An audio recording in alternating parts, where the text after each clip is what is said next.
El nacimiento de Moisés ocurrió durante el reinado de un nuevo faraón, muchos años después de que José había muerto. El hecho que José hubiera hecho tanto por Egipto debe haber significado muy poco para el nuevo gobernador. Él comenzó a perseguir a los israelitas sin misericordia, los hizo esclavos y los sometió a tratos crueles. En esta convulsa época nació Moisés. El malvado rey estaba temeroso porque había muchos israelitas en Egipto. Por esto ordenó que todos los varones recién nacidos fueran arrojados a las aguas del Nilo.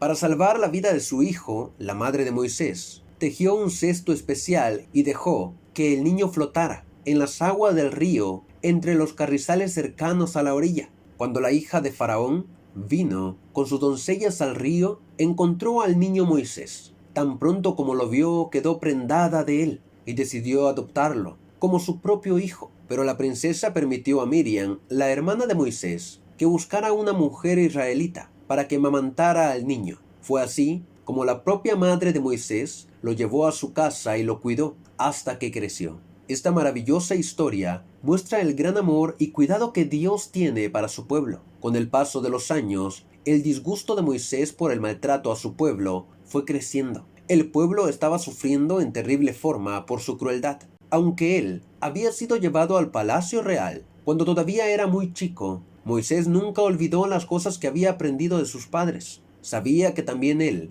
era del pueblo elegido de Dios, un hebreo, israelita. Los resentimientos de Moisés contra los egipcios fueron creciendo hasta que finalmente lo llevaron a la acción. Cuando él tenía 40 años, mató a un egipcio porque estaba golpeando a uno de sus hermanos israelitas. Moisés había decidido defender al pueblo de Dios. En lugar de disfrutar de una vida de riquezas del palacio del rey, él temía que los egipcios lo mataran, por lo que huyó a un lugar llamado Madián. Durante los siguientes 40 años, Moisés fue pastor de ovejas en la tierra de Madián. Moisés libertó a Israel después de haber sido llamado por Dios para esta magna labor. Los muchos problemas que Moisés tuvo en los primeros años de su existencia lo ayudaron a prepararse para la gran obra de su vida, sacar al pueblo de Dios del cautiverio egipcio. El llamado de Dios llegó a Moisés en una forma poco común. Dios le habló desde un arbusto que ardía sin consumirse. Moisés, Moisés, quita el calzado de tus pies, porque el lugar en que tú estás, tierra santa es.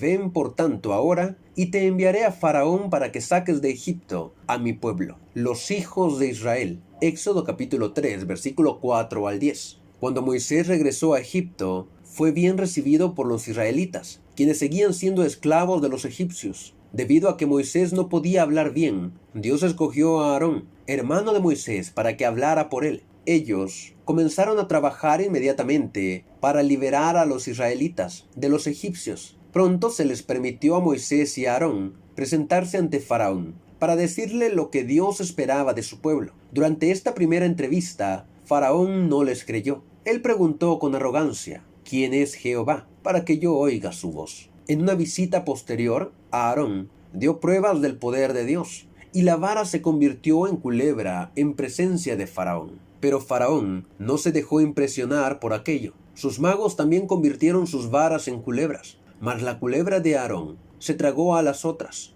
Esto demostró que ningún poder es tan grande como el poder de Dios Todopoderoso. A pesar de eso, Faraón siguió terco, sin que el poder de Dios lo impresionara. Él no dejaba salir al pueblo de Dios. Al siguiente día, Moisés pidió otra vez a Faraón que liberara al pueblo. Cuando Faraón se negó a hacerlo, Dios convirtió todas las aguas de Egipto en sangre. Esta fue la primera de las 10 grandes plagas que Dios envió sobre los egipcios. Otras de las plagas fueron las siguientes. Dios convirtió el polvo en piojos. Hizo que aparecieran ranas en toda la tierra, aún en los hornos y en las camas de los egipcios. Envió 3 días de tinieblas, tan negras y tan espesas que nadie salió de su casa. Cada plaga mostró el poder de Jehová Dios sobre alguna de las deidades adoradas por los pecaminosos egipcios. A pesar de las plagas, Faraón seguía terco. En lugar de dejar libres a los israelitas, los hizo trabajar más duramente. Pero Dios seguía oyendo las oraciones de los israelitas pidiendo libertad. Después que había enviado 9 plagas sobre los egipcios, Dios dijo a Moisés: una plaga más traeré sobre Faraón y sobre Egipto.